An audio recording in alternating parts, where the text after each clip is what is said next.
Hello everyone, I'm back again today to do another episode breakdown of That Time I Got Reincarnated as an Overlord Season 4. So everyone, you need to stretch out your hammies and strap in because there is quite a lot of stuff that this episode cut out from the light novel. And it's not like they altered the story, like the actual plot of it is the same as the light novel, like going to the Dwarf Kingdom, all that stuff's the same. It's just how they arranged certain events as well as what they cut.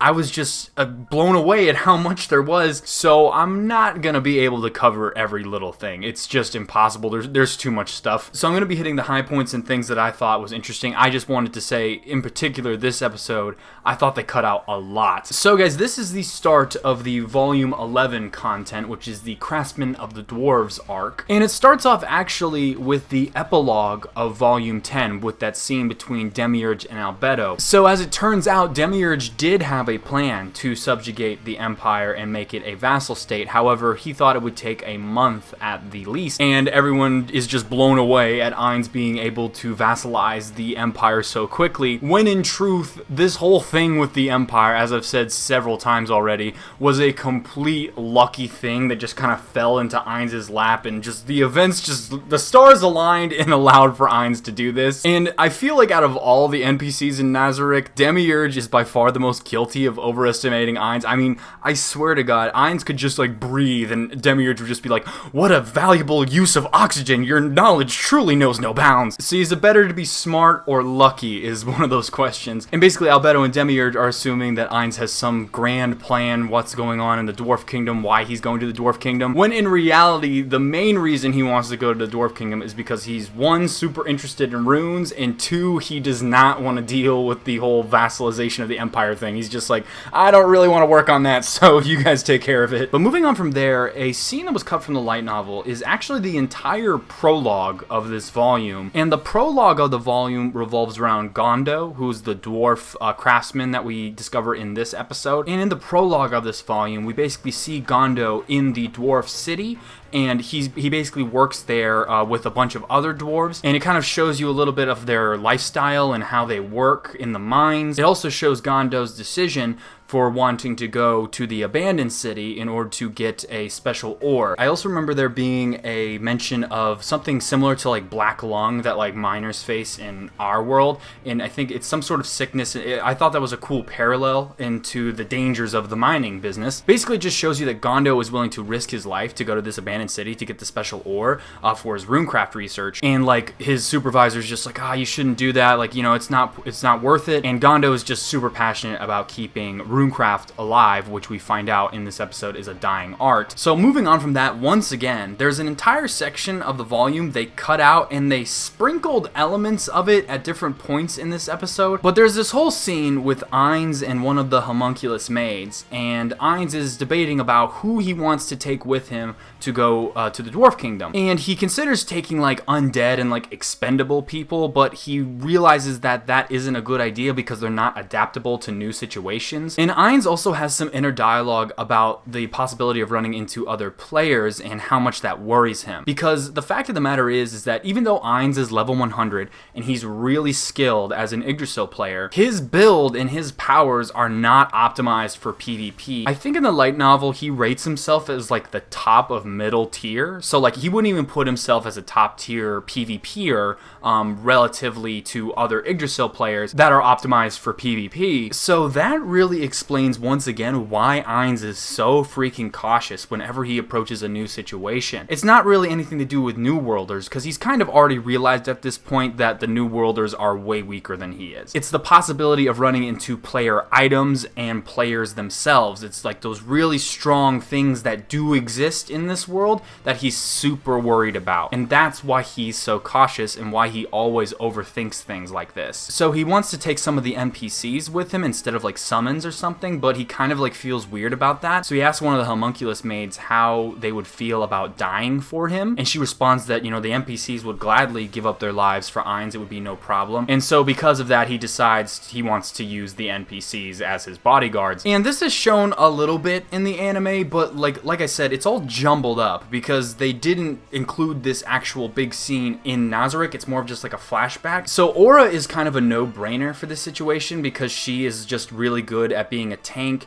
and she has all of her beasts, which can distract an enemy and allow for like a potential escape in case something needs to happen. When it comes to Shallchair, he really wants to keep her on as a trump card because she's the strongest guardian in Nazarick. Shallchair has very limited uses. See, she has this aspect about her called blood frenzy. When she starts gathering a lot of blood, she starts to lose her senses, and she gains an increase in her stats that way, but it causes her to be very limited in what she can do besides just, violence. And this is actually pointed out in season 2 of the anime by Demiurge during the whole Gehenna thing, when he decides to basically sideline Shallchair, because if she went into blood frenzy and just started murdering everyone, it would kind of ruin the plan. So Ainz views this as an opportunity for Shallchair to grow. And there's another scene where Shallchair actually shows up to the meeting between Ainz and Aura, and she's in like full battle gear, and she's like, I'm ready to go, Lord Ainz, and Ainz is just like, this is exactly what I was talking about. And there's one little thing that I remember very clearly. It's a little inner dialogue with Ainz watching Aura and Shallchair, because in case you guys forgot, Aura and Mare were created by Buku Buku Chagama, and Shallchair was created by Pararoncino, who is Buku Buku Chagama's younger brother. And apparently they would constantly like argue all the time, and Shallchair and Aura kind of emulate that of their creators. And Ainz is basically just observing their dynamic and watching them and how they do fight, but it's kind of also obvious that they care for each other. And Ainz starts feeling like extremely happy, and he's like recalling on all these like really nice memories of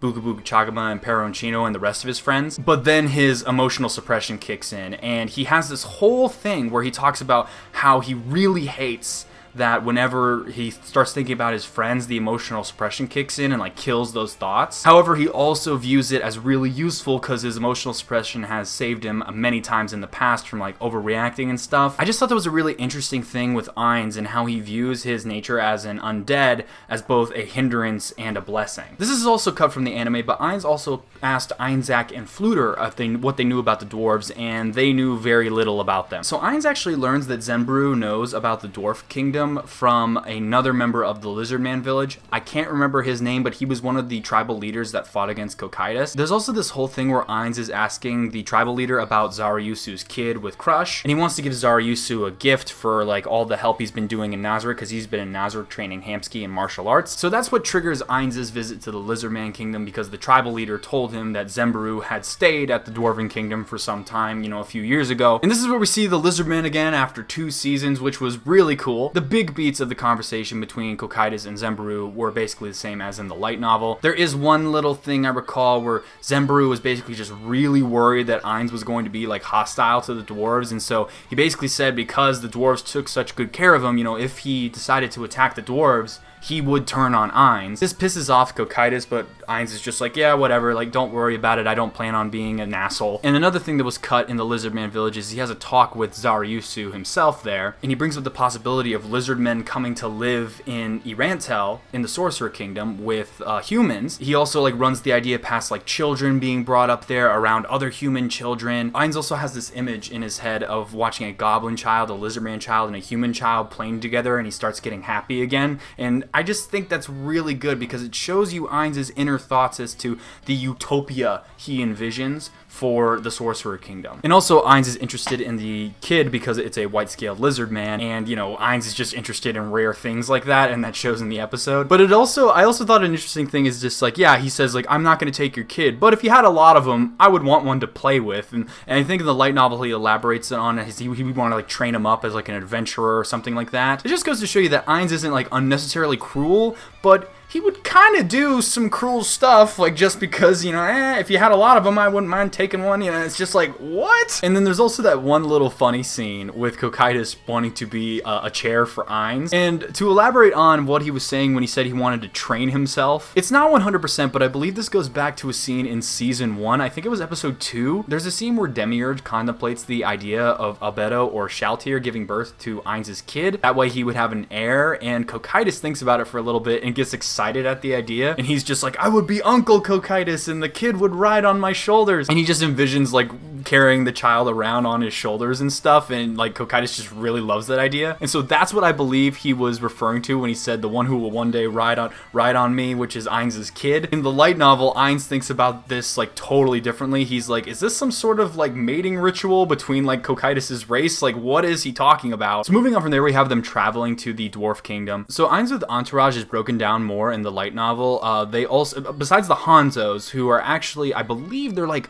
level 80 ninja type summons. Shallchair also brought her household and her vampire brides. So they have like a pretty big squad with them. Like, this is actually a real entourage. And the reason why Shallchair brought her vampire brides is because actually one of the homunculus maids suggesting bringing some of the maids with them. However, Ainz doesn't want to do this because the homunculus maids are extremely weak and they're not like made for battle or anything like that. So he decides to bring like the vampire brides as like makeshift maids, as like attendants sort of. Also, there's that little scene in the fortress on their way to the kingdom between Aura and Shallchair. And I was actually waiting for this scene because I thought it was really cute in the light novel, but it happened earlier in the light novel in Nazarick, but they decided to put it in this scene instead. And that's when Aura prays to Bukabuku Chagama to like, you know, help Shallchair out. And I just thought that was really, really cute. It actually reminds me of those scenes when Shallchair was mind controlled and like how like Aura was just like kind of watching this whole thing like intently. And when Shallchair's killed by Ainz during that whole thing, she says goodbye to Aura. And Aura like watches this whole thing and you can tell she's like really disgruntled about the whole thing because like she doesn't object to what Ainz is doing,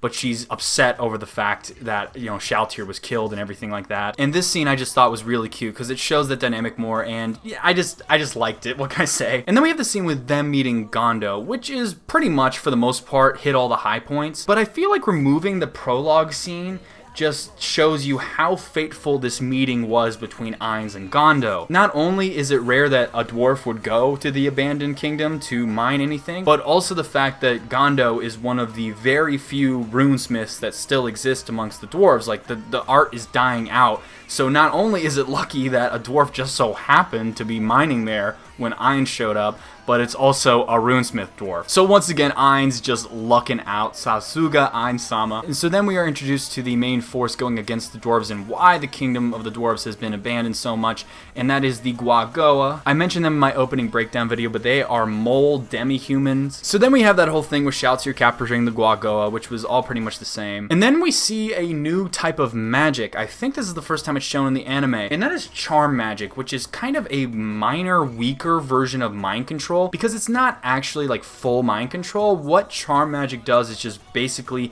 make the victim view the caster as a friend. So while they can't get all types of information out of someone that they use charm magic on, they can get like a general idea of information from them. I just wanted to explain that because I think that's the first time charm magic is used in the series. So then we find out the Guagoa are moving on the city that Gondo came from to mine the white iron. And so guys, that pretty much covers the episode. If I recall correctly, they kind of just in this episode stopped like in the middle of a chapter instead of like ending the chapter. I was just blown away at like how far we got into volume 11 in this one episode. Like, I wouldn't say they're rushing it because the stuff they cut isn't really like super important to moving the plot forward or anything. It's just all of Ainz's inner dialogue you get in the light novel is really, really interesting and adds more to the story. This is the first episode this season where I think they just completely cut big scenes from the light novel. They've edited scenes and whatever and cut them down a little bit, but they haven't just completely removed scenes either. And that's one of the weaknesses of the anime, is how much they cut out Ainz's internal dialogue. It kind of reminds me of Classroom of the Elite, because in the anime of Classroom of the Elite,